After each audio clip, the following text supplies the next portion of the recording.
Hey, welcome to Think Thursday from the Alcohol Minimalist Podcast. Think Thursday is all about your beautiful, brilliant human brain. We're talking neuroscience. We're talking behavior change. We are talking about your mindset. Are you ready to get started? Let's go. Into literally, you'll understand why I'm saying diving here in a minute, a topic that is very, very important for your brain's overall health, for your cognition, and that is hydration. We are talking about the brain on water. Did you know that even mild dehydration, just a 1% drop in your body water, can impact your focus, your memory, and your reaction time? It's actually true. And that is why this is such an essential thing for us to talk about. And the thing is that hydration is key to cognition. And I talk all the time about becoming a better thinker, about how we manage our minds. And when we think better, we feel better. When we feel better, we take better actions. And when we take better actions, we get better results in our life. So if you do not think that cognition is very important, you're simply wrong. And the thing is that we can impact our cognition so much by simply not staying hydrated. Now, many of you I know are taking January as an opportunity to prioritize alcohol free days, doing a dry January or a dry ish January. Regardless, hopefully, you are taking this opportunity this month to reduce your alcohol intake. And some people are doing better, are looking and have resolutions about exercise, about fitness, about their diet. I really want you to consider making a resolution now, if you haven't already, about staying hydrated. And talking about and looking at what that actually means is kind of what we're going to do today, because one of the most powerful things that you can do for your brain is to stay hydrated. Let's start with some basics. Our brains are roughly 73% water. That's a lot, right? And it means that water isn't just something that we need for survival, though obviously it is, but it is fundamental to how our brains operate. When we are dehydrated, even slightly, the brain's efficiency drops. And studies have shown that dehydration can cause difficulty focusing, impaired short-term memory, trouble recalling long-term memories, and slower reaction times, and basically reduced ability to perform like even things like basic calculations. And these aren't just minor inconveniences. They can significantly impact your day-to-day life. Imagine you're trying to navigate your busy workday, and you've got a challenging personal situation happening at the same time. And if your brain is operating at a lower capacity just because you haven't had enough water, that's going to be hard for you to do all of it. I know for myself, I have been taking a medication that is known for causing like dry mouth. So I have been like maybe drinking more, or it feels like I'm dehydrated. I don't even really know if it's actually causing dehydration or if it's just causing my mouth to feel like it. But regardless, I know that I have been drinking more because of it. And I notice a difference when I am not, especially like I said, right now, if I don't, I definitely feel that foggy brain. But when I drink water consistently over the course of a day, I definitely notice a difference in my energy levels and my clarity of thought. And it's really amazing how quickly our brains respond to hydration. So super important. And when the body loses too much water, it disrupts the delicate balance that our brain cells need to function optimally. This imbalance affects those beautiful neurotransmitters. I talk about neurotransmitters often here on the podcast, and that leads to that cognitive decline on a, just our neurotransmitters are basically what's making our brains turn off, turn on, and they are consistently striving to stay in homeostasis. When we have not enough water, we are out of balance. Research has shown that even that 1 to 2% drop in body water can result in noticeable cognitive impairment. Now, that's not a lot of water difference, but it could make up a very big, you know, situation for you in terms of cognitive impairment. It could happen after just a couple of hours without water. And especially if you are in an active, if you're participating in some sort of active activity or you are in a warm environment, those things could add to your level of dehydration and your cognitive impairment. And here's something else that you should know about, specifically about alcohol and water. For every 1 gram of alcohol consumed, your body expels 10 milliliters of water. That's why after a few drinks, you are running to the bathroom more often, and why you might wake up feeling dehydrated. And so, obviously, we talk about drinking water, and specifically drinking water maybe as a tool for pacing out when you are including alcohol in your life, but it's super important for the hydration factor as well. And it's not just about thinking clearly. Hydration also impacts your mood. Dehydration can lead to feelings of confusion, tiredness, and even mild depression. And on the flip side, studies have found that drinking water can improve mood. So it can make you feel calmer and more alert. And this connection makes sense when you consider that dehydration affects oxygen flow to the brain. It forces your heart to work harder to deliver oxygen rich blood when you are dehydrated. So I think we have, covered here why dehydration is a problem, why water is so important to the brain. And now let's talk about some tips for actually staying hydrated. Because if you're anything like me, drinking water can feel like it's challenging throughout the day, which I think is kind of ironic. And some people are like, no, it's really easy for me. I, for one, am someone that has a little bit of a problem remembering to drink my water. Now, here are some practical tips if you're like me. Number one, start early.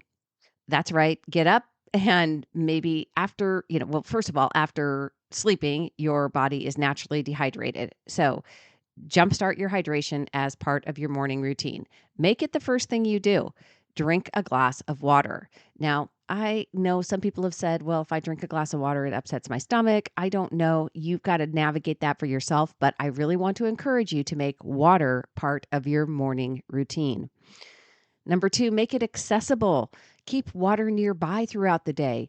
Obviously, we all know a reusable water bottle can serve as a visual cue. I think everybody has their own, version of a water bottle these days. I feel like that should be the case. Definitely want one that is steel, not made out of plastic, or something that's BPA free, and keep it near you. Number three, flavor it up. You can add things, slice of lemon, cucumber, splash of fruit juice into your water. Keep it interesting. There's lots of, um, there's tons of things that you can add to your water. I've done all of them. I've done like drops, I've done powders. It doesn't really matter. Honestly, if you're getting if you're getting more water, the trade-offs are worth it. Definitely set a goal. Aim for about 8 cups, 2 liters a day. We hear 64 ounces. It really depends on what your goals are. If you're trying to lose weight, you're going to want to up that number. You definitely want to look for different options online in terms of what your specific goals are. But for everyone, we definitely want to have at least 2 liters a day. And your needs may change depending on your activity level, the climate, your diet, etc. The way that we check ourselves is the color of our urine. light yellow indicates that you are well hydrated. Darker tones suggest that you need more fluids. And that's pretty much the easiest way to know if you are getting enough water.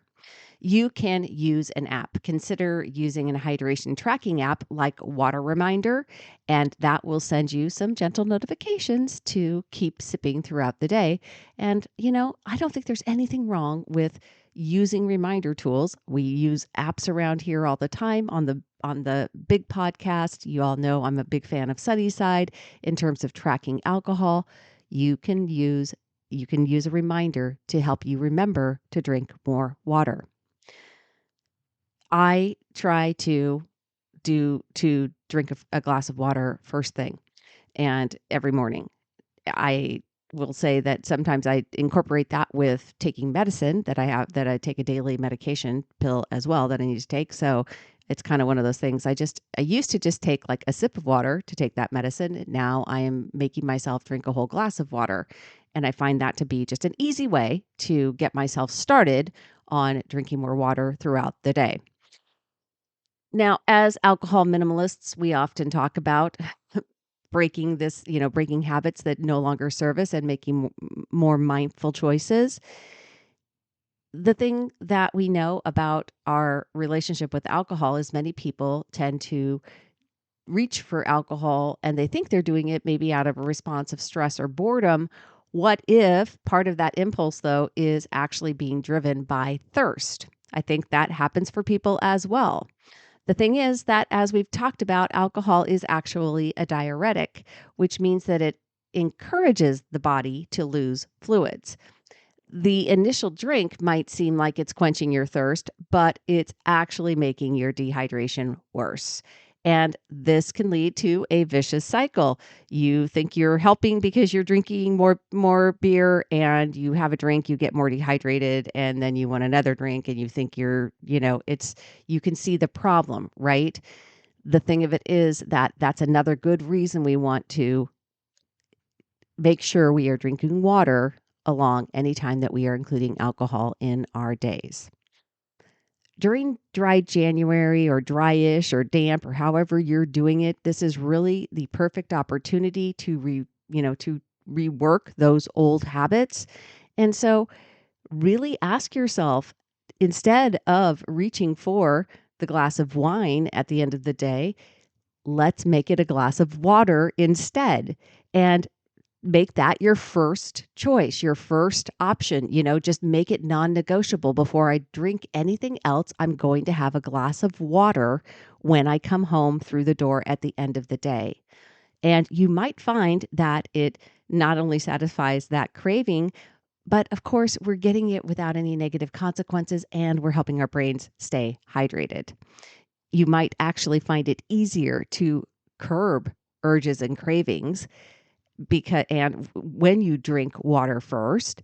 And if you do choose to drink, remember to alternate with the alcoholic beverages with water, and that will help you guard against that potential dehydration and give your brain a chance to catch up. And so I hope that you understand how important water is, not only to your overall health and well-being, but especially your brain. And you can make a dedicated effort on deciding to include more water in your life. So we're going to include less alcohol and more hydrated, and I mean more water to stay better hydrated. And I think you're going to notice that when you do this, not only does your brain function better, you're able to think better, which is going to help you take those better actions, but you might also notice that it is easier to stick to your alcohol-free days or those lower alcohol goals. It's such a small change in terms of really relative ease of behavior, but it makes a huge difference. So this week, I want you to do two things. First, I would love to see you start tracking your water intake. Doesn't have to be complicated, just jot it down. How many glasses of water are you drinking each day? And really, number two is I want you to notice how you feel when you are well hydrated compared to when you are not? Are you thinking more clearly? Is your mood better? Really pay attention to these changes and notice it's really your body's way of thanking you for giving you what you need, what it needs. Really important for us to notice as we are trying to work on habits, work on long term sustainable behavior change, to pay attention when things feel better. We so often don't take any notice of ourselves when things are going well. We only notice when things go wrong. And it's important as we work on behavior change to notice those small wins. I really want you to go ahead and take action this week. Share your thoughts with me. Come into the Alcohol Minimalist Facebook group. Let's hear how you are doing with, your brain on water. I'd love to hear about it. If you are making those changes, staying better hydrated, and I want to hear what you're noticing, how it's helping, and if you do notice the difference, because it's important to your brain.